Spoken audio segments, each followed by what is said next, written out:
And that's how I found myself on this train. On Ratchet's trail. The rest you know. My identity is easily checked with the Berkshire Police. Thank you for your detailed account, Mademoiselle Locke. In addition to giving us crucial details of the investigation, you have made it clear that there are many who might wish to see Ratchet dead. I know you are innocent. Your forthright testimony and your movements, or lack of them, last night eliminate you from our list of suspects. I agree, without a doubt. Another detective will be great help to the investigation. Book. Although my friend certainly does not need any help. You are too kind. Thank you for believing me. I'd like to help in any way I can. Do not worry, Mademoiselle Locke. Already I see things more clearly. It's obvious whoever drugged you was trying to derail your investigation. You mean the person who did this to me is Ratchet's killer? Both Monsieur Michel and Fräulein Schmidt had the means and opportunity to drug you. While you get your strength back, I intend to interview them. Excellent idea, my friend. All this excitement has whetted my appetite. I'm sure Mademoiselle Locke won't say no to a good, invigorating meal. What? No. I want to hear what the conductor and Fräulein Schmidt have to say for themselves. It is my duty to ensure the well-being of the passengers. If Dr. Constantine has no objection, I will escort you to the restaurant car. On the contrary, some food will do her the greatest good. Well, I'm still a little shaky. Mr. Poirot, will you please keep me informed about what you learn? You may be certain of it.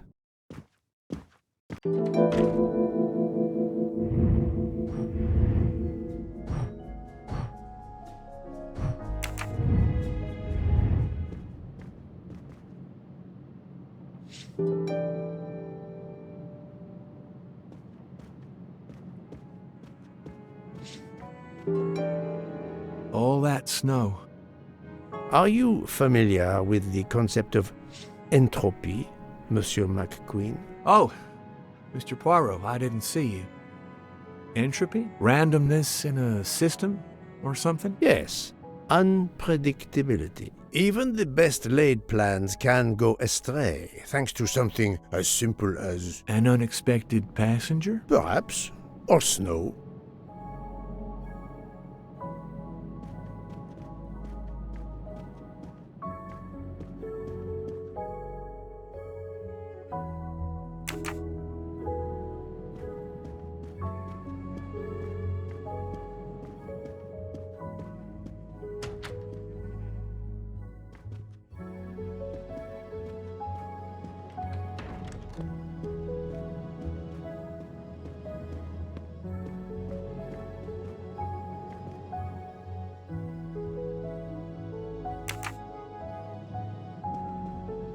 I have nothing to ask them at the moment. I should leave them alone.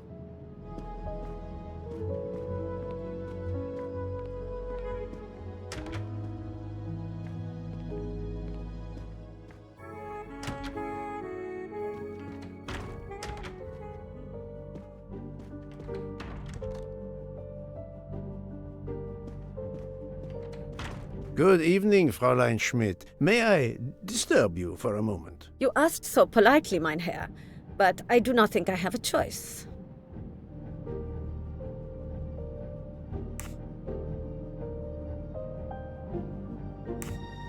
I wanted to let you know that your roommate, Mademoiselle Locke, is awake. Ah, yes, I'm glad to hear that. I was worried about her. Did she tell you what had happened to her?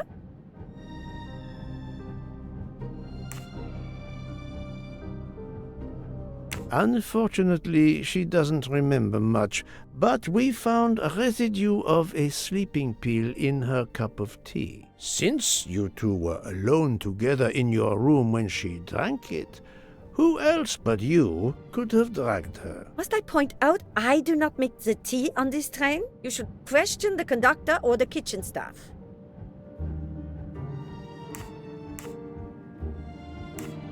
Mademoiselle Locke could have died. Whoever drugged her must not feel any empathy for their fellow human beings, given the dose that Mademoiselle Locke ingested. She was close to death. Oh my God. What did I do? I didn't want to hurt her. Just have her sleep for a few hours while we had time. We? Time for what? Time for what, Madame Schmidt? You think I feel nothing? Nothing? That poor little girl. Indeed, that poor little girl. Fräulein Schmidt is somehow connected to the Armstrong case.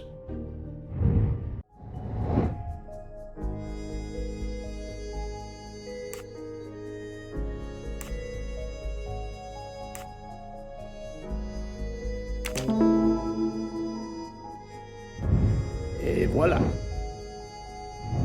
Fräulein Schmidt, I have a certain reputation for sniffing out... I am not a murderer. Forgive me, but I was going to say brilliant chefs. You were the Armstrong family's cook, were you not? But yes, I was the cook of that lovely, lovely family. I'm sorry, but I must ask you to give me some time to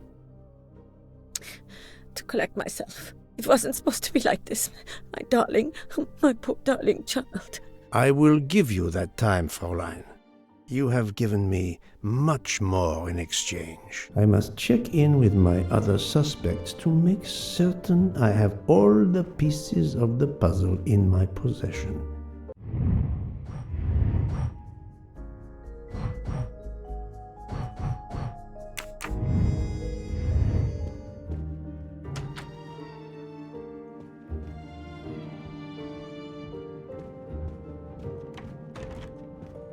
Can I get you something, Monsieur Poirot? Everyone is so tense. An aperitif soon, Monsieur Fauchet, with pleasure, when the matter is resolved.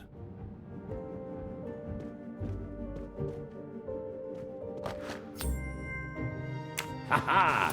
Golden moustache.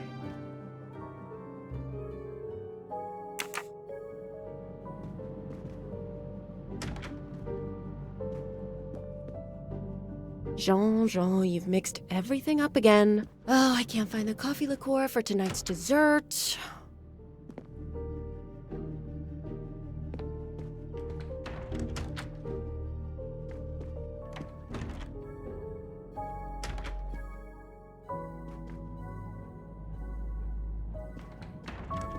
You're right, Mr. Book. This dessert is delicious. I'm glad we didn't wait for dinner. I promise the entrée will be superb as well.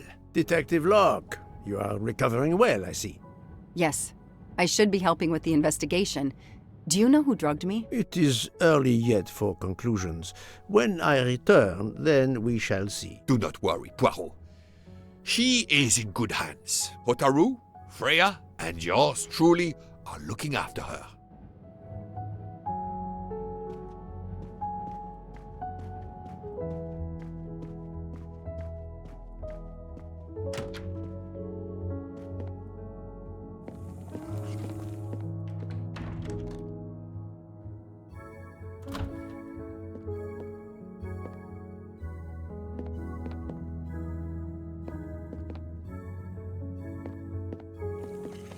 Not now! Not now! I have a dinner to prepare. Would you interrupt Michelangelo or Da Vinci?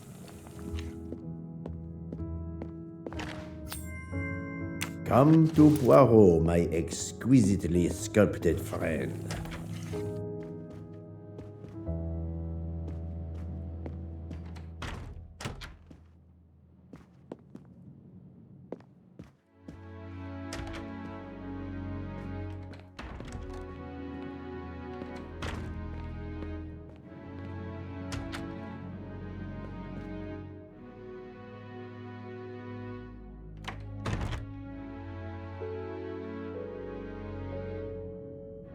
Good evening, Michel. Am I bothering you? You seem stressed. With everything that's going on, I must admit it's difficult to be relaxed. Of course, I understand. Especially since we know that Detective Locke's tea was drugged before it was served to her. Detective? Come now, Michel. Surely you would have taken the opportunity to search her things and found her badge. Luckily, she woke up and was finally able to tell us her story. Otaru boiled the water, Jean made the tea. I just brought it. Sir, it could have been any of the staff. Your defense is to accuse others?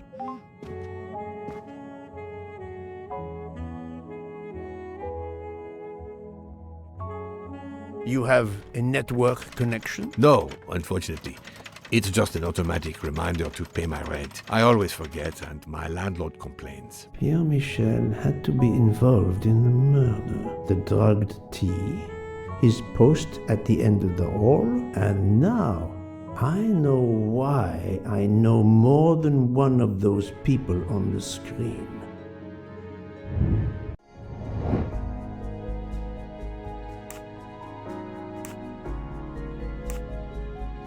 Fantastic.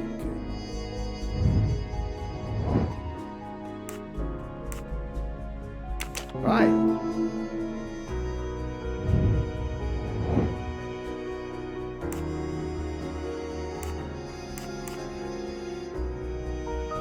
Well done.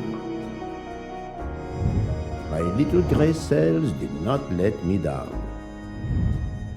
You are the father of Suzanne Moreau, Daisy Armstrong's nanny. My condolences on the death of your wife. What? But my wife... Enough lies. Suzanne does not bear your name? No. Suzanne's mother and I were divorced.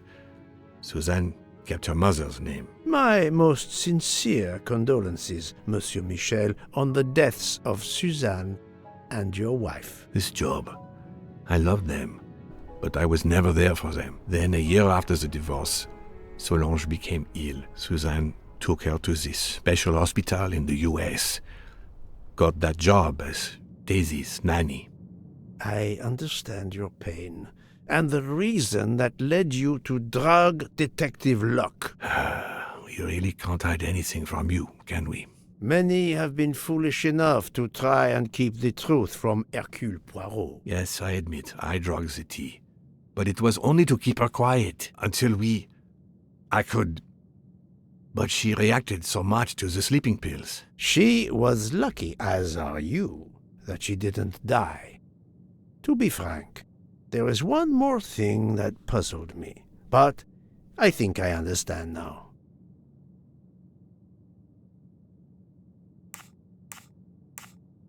Monsieur Hardman was Suzanne's fiancé. Huh. I have the impression my whole life to you is an open book. Yes, Cyrus was my daughter's fiancé. I almost consider Cyrus as my own son. Of course, much more is clear now. I have been patient long enough. It is time to go and see what all the commotion is next door.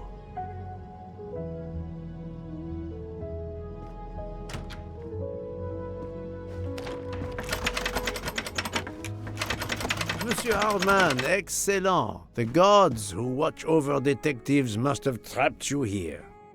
Why didn't they watch over me? I'm a detective too. I was talking to Michelle about a leaky faucet, and I wanted to go out, but you showed up. No need to invent some preposterous story. But really, Michelle has told me everything. You are the fiancé of Suzanne Moreau, his daughter. Oh. I see. Surely this is not a big surprise to you. No. Suzanne was the only woman I ever loved. And I failed her. We got into a spat. It was nothing, but I was too proud to apologize.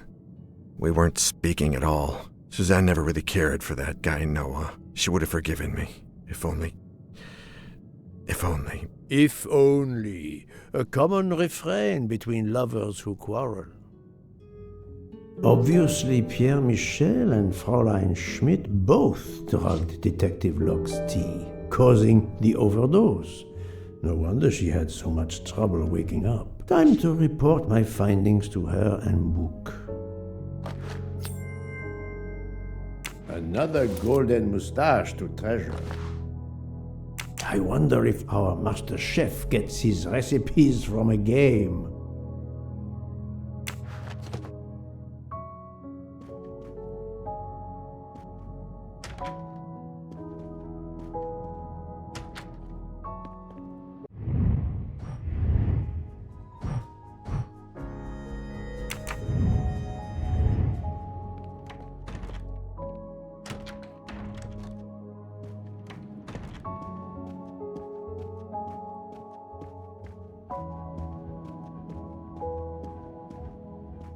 So, my friend, tell me, you have something new? Mademoiselle Locke, I know who drugged you. Fräulein Schmidt and our conductor Pierre Michel both admitted putting sleeping pills into your tea. This explains your overdose. They are relieved you are recovering. Michel drugged a passenger? On behalf of the company, I offer my apologies to you, Mademoiselle Locke. Michel will answer for this outrage.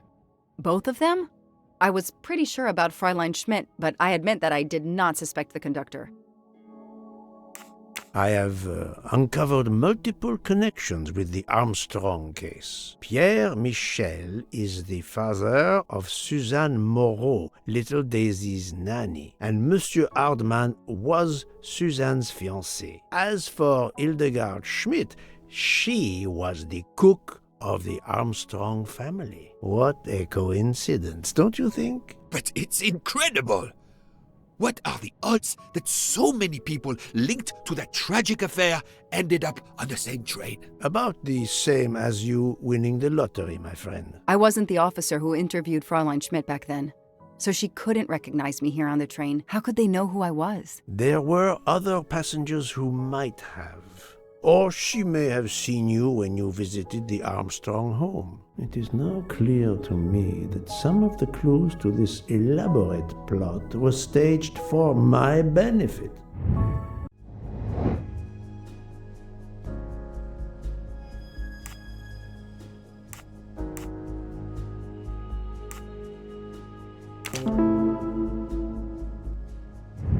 Et voilà.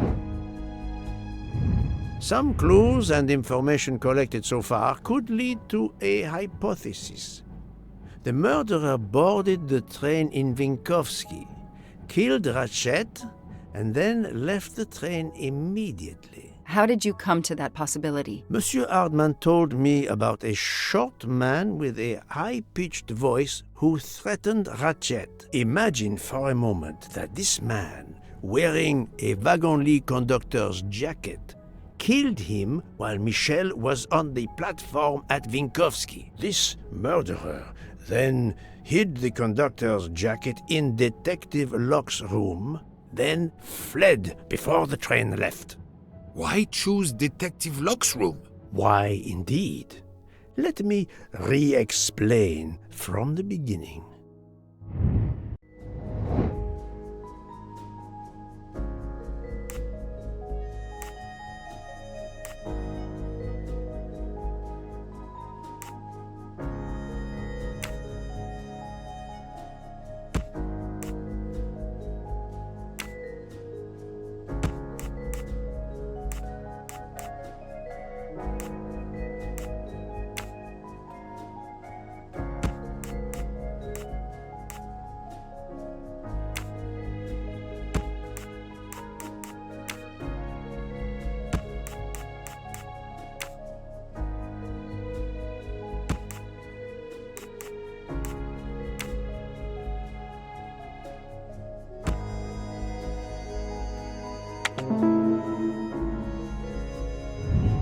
That was easy.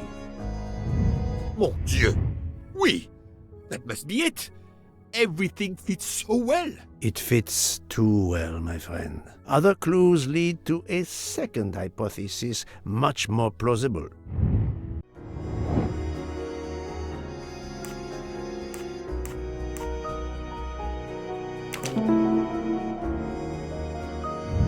That's the right answer.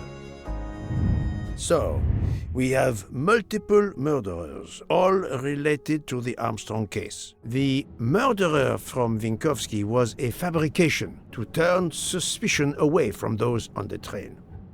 They expected the investigation to be led by some small-town official who could easily be misled. Mr. Poirot? Detective Locke, forgive me. You are an obvious exception. You tracked Ratchet with the tenacity of a bloodhound. Unfortunately for the killers, they not only had you to deal with, but now they had, and I say this with all modesty, the world's greatest detective, Hercule Poirot. dropped into the midst of their meticulous planning. Multiple murderers? Multiple detectives? Poirot, please take pity on me. Who is linked to this case and who is not? My poor friend, I have gone speeding out of the station without you. I will continue.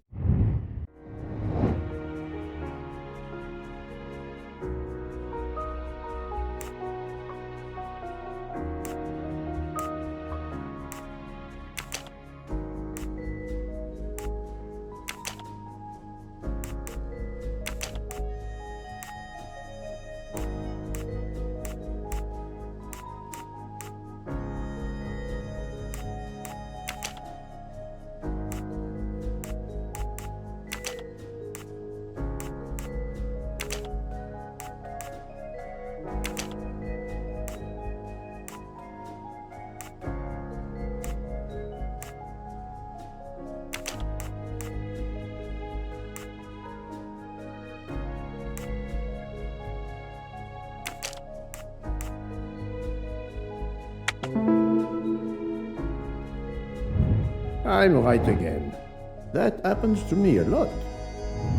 Fräulein Schmidt, Pierre Michel, Monsieur Hardman, and Monsieur McQueen are all linked to the Armstrong case. I also know that Sonia Armstrong's sister and godmother, Countess Andreni and Princess Dragomirov, are on this train. And finally, Detective Locke discovered that Mr. Foscarelli was the Armstrong chauffeur. If we add Detective Locke and Ratchet, of the 12 passengers in that coach, 9 have a connection with the Armstrong case. What next, Poirot? Or should I say, who next? It is time to summon everyone. Everyone? Even Dr. Constantine? The train crew other than Michel? Dr. Constantine, yes. I will need him. But we don't want the others as witnesses. I will see that their duties keep them occupied elsewhere. Excellent. I have always thought this moment in a case is much like Rodin unveiling the thinker before a captivated audience. A work of art. Have you not felt that way, Detective? No, Mr. Poirot. I'm happy just to slap the cuffs on him. Well, there is some artistry in that as well, I suppose. Where would you like the unveiling, Poirot? The lounge? Perfect. Then I will gather all the passengers in the lounge.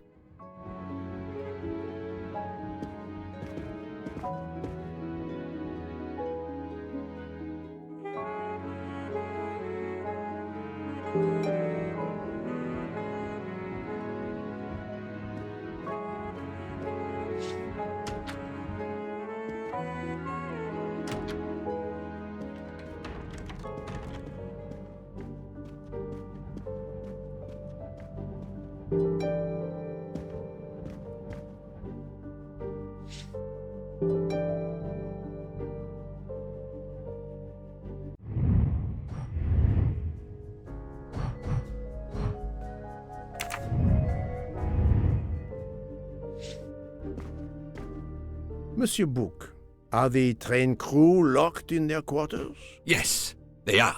Then the stage is set for the final act. Ladies and gentlemen, I have gathered you together to hear my reconstruction of the murder of Samuel Edward Ratchet, also known as Cassetti. There is not one, but 2 possible solutions of the crime. I shall put them both before you, and I shall ask Monsieur Bouc and Dr. Constantine here to judge which solution is the correct one. 2 solutions? Mr. Poirot, I am hardly qualified. Nevertheless, your assistance is required. Now, you all know the facts of the case. Ratchet was found stabbed to death this morning. He was last known to be alive at 12:37 a.m. last night, when he spoke to the wagon-lit conductor through the door. His watch was found to be badly dented, and it had stopped at 1:15. Dr. Constantine, who examined the body, puts the time of death as having occurred between midnight and 2 in the morning. At half an hour after midnight, as you all know, the train ran into a snowdrift. After that time, it was impossible for anyone to leave the train. So, here is my first theory. The enemy, as Ratchet expected, joined the train at Vinkovsky by the door left open by Captain Arbuthnot and Monsieur McQueen, who had just descended to the platform. He was equipped with a wagon-lit jacket, which he wore over his ordinary clothes, and a pass key which enabled him to gain access to Ratchet's compartment in spite of the doors being locked. Ratchet was under the influence of a sleeping draught. This man stabbed him with great ferocity, 12 wounds in all. He left the compartment through the communicating door to Madame Hubbard's compartment. Yes, that's so. Scared me half out of my wits. The murderer thrust the dagger he had used into Mrs. Hubbard's handbag in passing. Without knowing it, he lost a button of his uniform. Then he slipped out of the compartment and along the corridor. He put the uniform jacket into Detective Locke's suitcase to cast suspicion on her. And a few minutes later, dressed in his ordinary clothes, he left the train just before it started off again, using the same means for egress, the door near the dining car.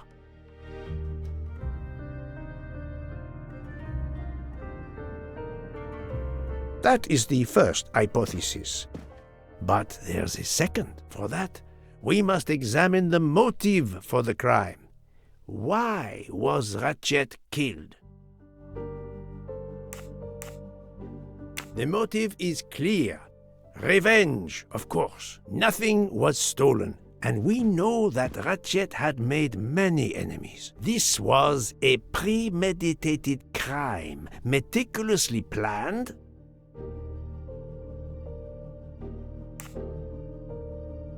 Since the kidnapping and death of little Daisy Armstrong, which traumatized many people close to the family. Even when the police concluded that it was Suzanne Moreau, questions remained. Detective Locke continued her investigation, as did others. They became convinced the truth lay elsewhere. We now know who the real murderer of Daisy is.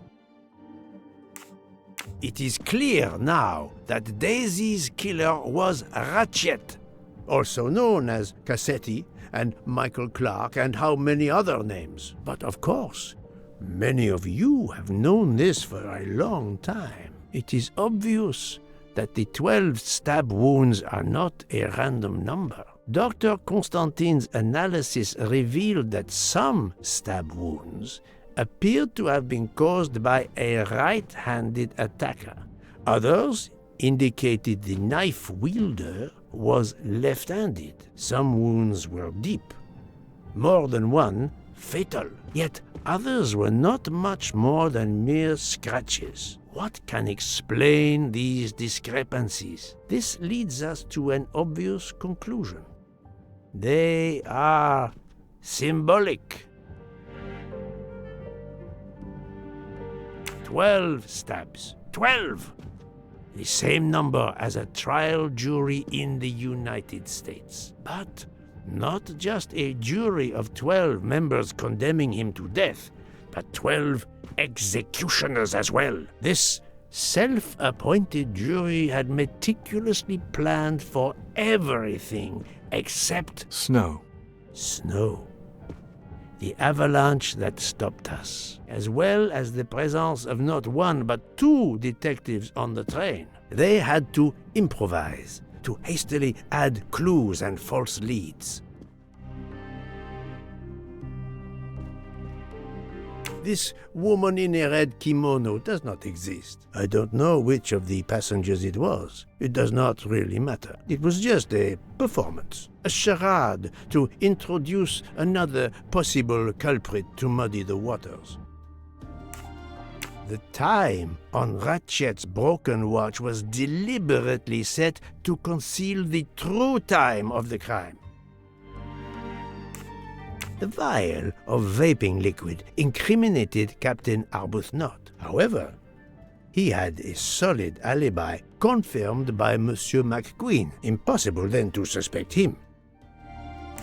The conductor's jacket, found in Detective Locke's suitcase, was put there only to cast suspicion upon her. All these false leads were intended for me. But I am Poirot. I understood the truth. We have a train full of suspects. It's time to identify who the real culprits are. Let's start with Detective Locke.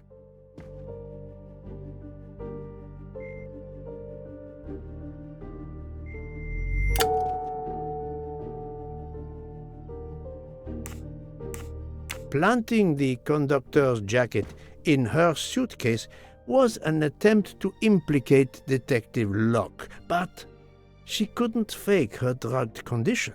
Dr. Constantine can testify that the drugged tea incapacitated her for hours, and she had 2 relapses. Let us move on to Monsieur McQueen. When I told him about Cassetti, he looked very surprised that I managed to make the connection between him and the Armstrong case. He told me, "But I thought we had..." I think he meant...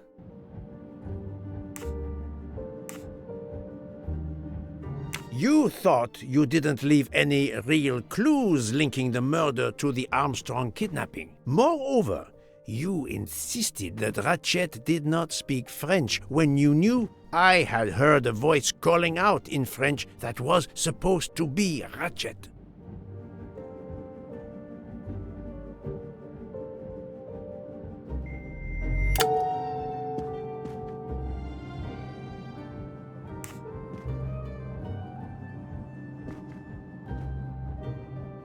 You took some pleasure in leaving me false clues, I think. It was quite annoying. But you told me yourself that your father was the district attorney who handled the Armstrong case. The case haunted my father. At first, he believed Suzanne Moreau had helped her boyfriend, Noah, to kidnap Daisy, even though there were questions that went unanswered, and a young policewoman refused to let it go, continuing to find discrepancies, but never enough to reopen the official investigation. That policewoman sits there. Her name is Joanna Locke. Then tell him. Tell him how in the end my father believed you, how he resigned a job that he loved, racked with guilt that he may have let that monster go free. He died young, broken, his faith in justice broken. That's what Ratchet did to him. Thank you for your honesty, Monsieur McQueen. Your father is one more victim of the man who called himself Ratchet. Now, I will turn to Ratchet's valet, Monsieur Masterman.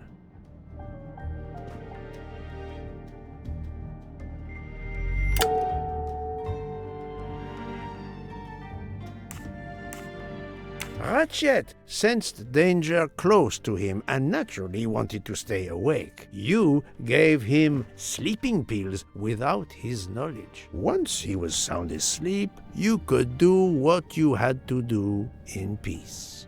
Sir, I'll tell you the truth. I was Colonel Armstrong's adjutant in the war, sir, and afterwards, I was his valet in New York. I'm afraid I concealed the fact this morning. It was very wrong of me, sir, but I knew how suspicious it would look. Is that all you have to say? That's all, sir. Now, to leave no suspicious stone unturned, let us move on to Monsieur Bouc. What? Me? A suspicious stone?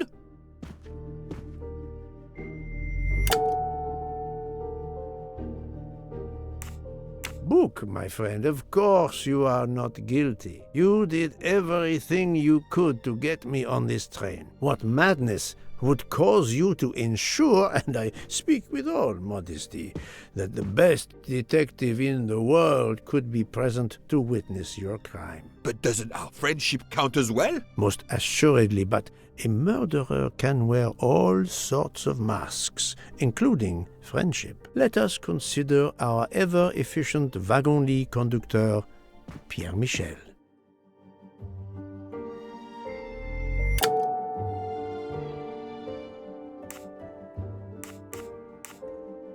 Your admission that you drugged Detective Locke immediately incriminates you, but the murder could not have been possible without your very capable assistance. Your knowledge of train procedures made the murder possible, and your position in the corridor of the train allowed you to be the perfect alibi for several passengers.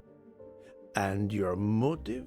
Suzanne Moreau, Daisy Armstrong's poor nanny, who was wrongly accused and committed suicide, was your daughter. C'est un foiré. He got what he deserved. My poor daughter has finally been avenged. My Suzanne. My child. Let's move on now to Monsieur Hardman, one of 3 detectives on this train.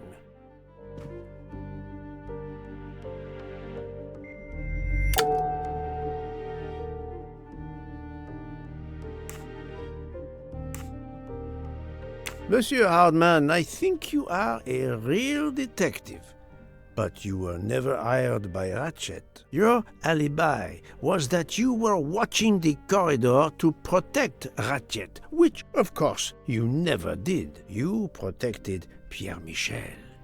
However, we just saw that his alibi doesn't hold up, so neither does yours. I don't know about the conductor. Being Suzanne's fiancé, you had a substantial motive to punish Ratchet. You used your detective skills, just as Detective Locke did, to hunt him down and finally avenge the death of your beloved.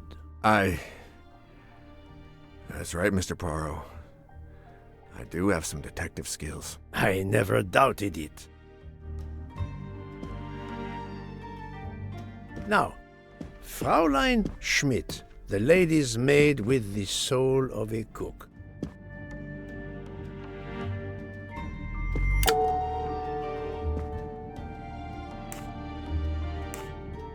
Fraulein Schmidt, you told me of your remorse for drugging Detective Locke. I believe you are sincere. However, as the cook of the Armstrong family, you experienced the drama from within. The death of Daisy, then Sonia Armstrong, who died in childbirth, and finally, Suzanne and John Armstrong. So much misfortune in that poor family. The death of this criminal is only justice. Let us move on to Countess Andrény. I was impressed by the earnestness of her husband when he swore to me solemnly on his honor that his wife never left her compartment that night. Should I believe it?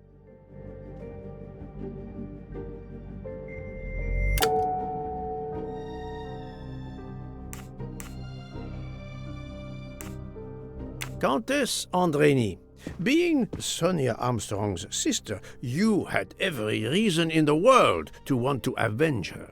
But you were incapable of stabbing someone, even after what he had done to you and your family. The night of the crime, you simply took a sleeping pill. I appreciate the irony that nearby, Detective Locke was also in a drugged sleep. When you awoke, you thought the nightmare was over. Rudolph? Hush, my love. Hush. Excellent transition. I was coming to you, Count Andrény.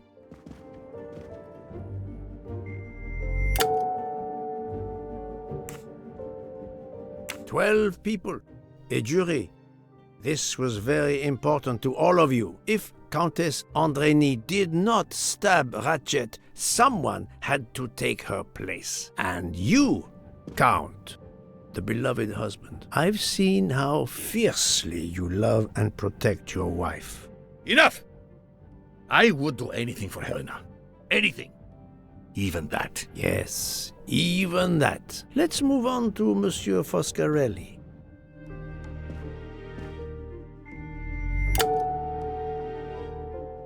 Detective Locke found out that you were the Armstrong chauffeur, and that you planned to travel on the same train at the same time as Ratchet. That is what made her decide to obtain a ticket as well. Unfortunately, she could not prevent the murder.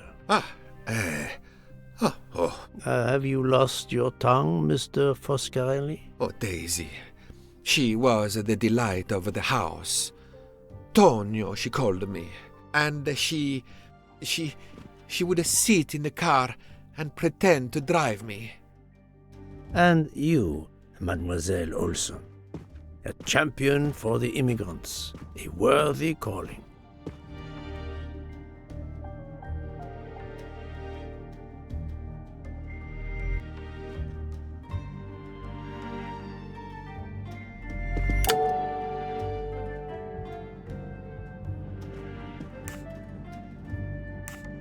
Mademoiselle Olson, you supported Madame Hubbard's story about her connecting door latch, a story that I later demonstrated to be impossible. So, you deliberately lied to me, and you also lied about Mademoiselle Debenham's whereabouts. Enough! I can't take this anymore! I know what you want from me, Mr. Poirot. Very well. Here it is. She was my little Daisy, my angel, so patient. When I patched a scrape or took her temperature, that was my job. But she was so much more to me. She was a shining light in an ever-darkening world. I've tried to honor her by caring for children who have lost everything. Thank you, Mademoiselle Olson. You too shed light on your part in this mystery. You were Daisy Armstrong's nurse.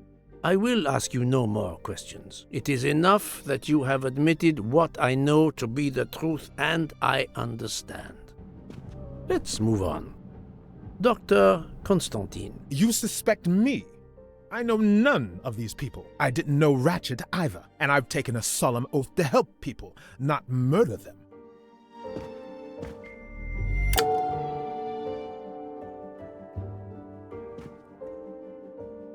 You are one of the few people in this room not to have any connection with the Armstrong case. Moreover, your alibi is confirmed by Monsieur Bouc, whom I would trust with my life. That is very kindly said, my friend. We now come to Mademoiselle Debenham and Captain Arbuthnot, whose relationship was not in doubt from the moment I inspected your room at the hotel. You have a bloody nerve. Indeed, I do. We're getting married. Congratulations. But I would rather talk about your relationship to John Armstrong.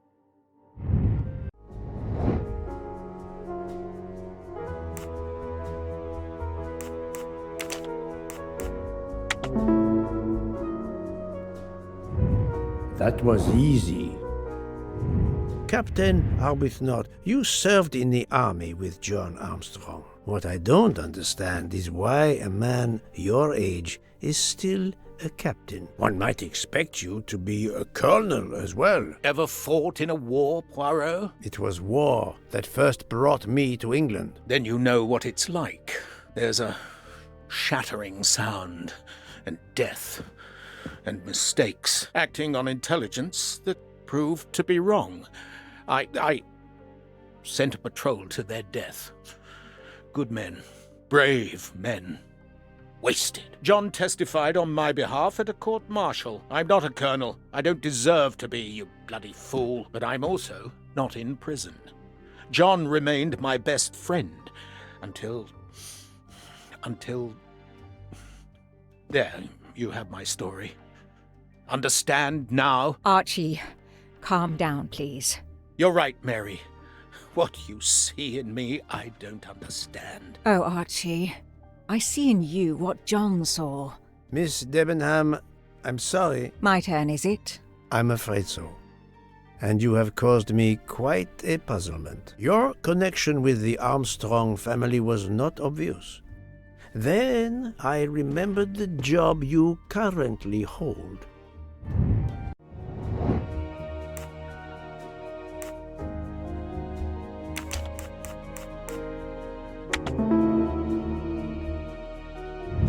I'm right again. That happens to me a lot. You were the teacher of...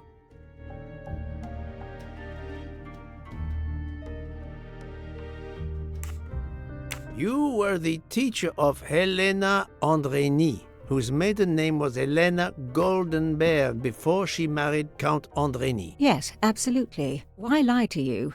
She was an excellent student. Captain Arbuthnot.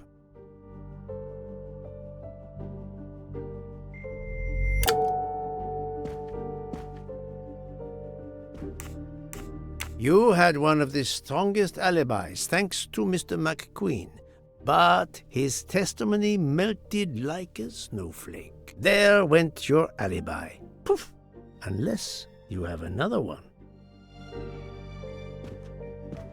As for you, Mademoiselle Debenham,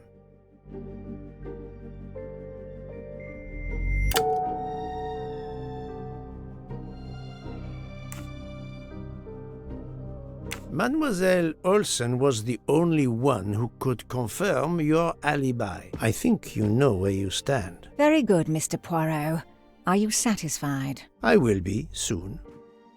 Now I must turn to Sonia Armstrong's godmother, Princess Dragomirov.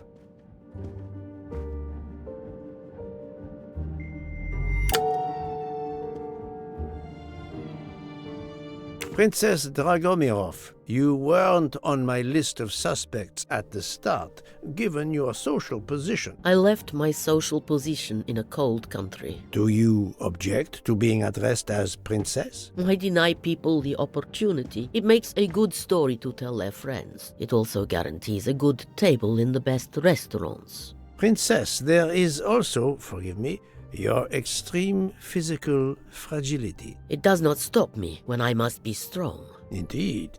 Of more importance, though, is the fact that you're the only left-handed person on the train, and the single blow to ratchet from a left-handed person was very, forgive me, weak. Finally, I'm afraid I know the alibi that you shared with Fraulein Schmidt is false. You have been very thorough, sir. I hope you will permit me to say we are much alike. I am honored. Now it is time to end with Mrs. Hubbard, or should I say, Linda Arden. If Princess Dragomirov hadn't told me about her relationship with this famous actress, I might not have made the connection. But you are a great actress, madame. Your performance as a flighty, self-involved woman was superb. I never would have guessed something entirely different. As for what ties you to the Armstrong family, it is obvious.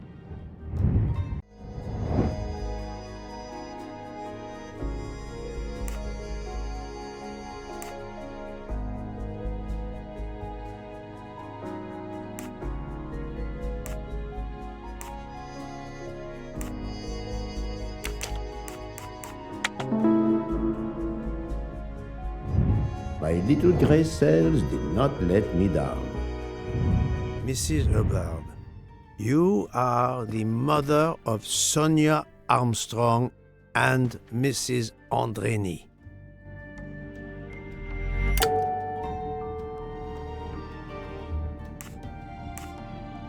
Madame Hubbard, you really are a remarkable actress. You put so much effort into your character and into staging the murder. I saw it as a perfect mosaic, each person playing his or her allotted part, so carefully arranged that if suspicion should fall on any one person, the evidence of one or more of the others would clear the accused person and confuse the issue. Everything was meticulously planned.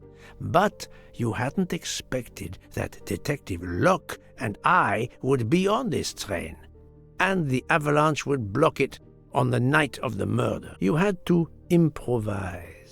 But again, improvisation would be another of your skills as an actress. So you came up with the story that the latch on the door that communicated with Ratchet's compartment was hidden by the handbag. I always fancied myself in comedy parts. That slip about the sponge bag was silly. Shows you should always rehearse properly. You know all about it, Mr. Poirot.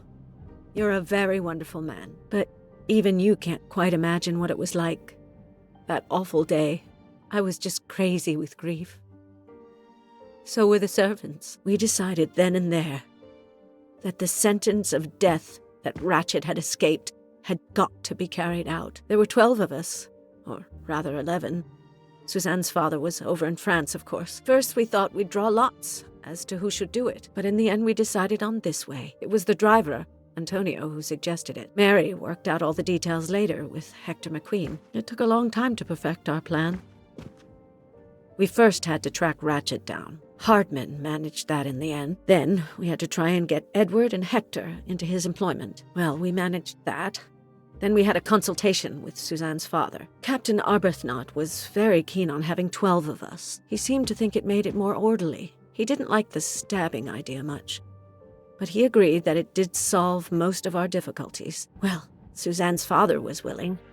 Suzanne had been his only child. We knew from Hector that Ratchet would be coming back from the east, sooner or later, by the Orient Express. With Pierre Michel actually working on that train, the chance was too good to be missed. My daughter's husband had to know, of course, and he insisted on coming on the train with her. Hector wrangled it so that Ratchet selected the right day for traveling when Michel would be on duty. And then, at the last minute, you came. For the rest of the story, you worked out everything, Mr. Poirot. You were right about all of us. What are you going to do about it? If it must all come out, can't you lay the blame upon me, and me only? I would have stabbed that man 12 times willingly. It wasn't only that he was responsible for my daughter's death, and her child's, and that of the other child who might have been alive and happy now. It was more than that. There had been other children kidnapped before Daisy, and there might be others in the future. Society had condemned him.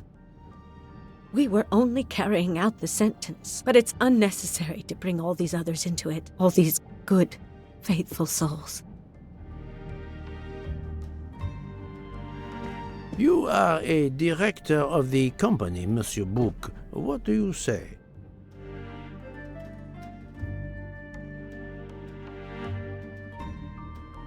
In my opinion, Poirot, the first theory you put forward was the correct one.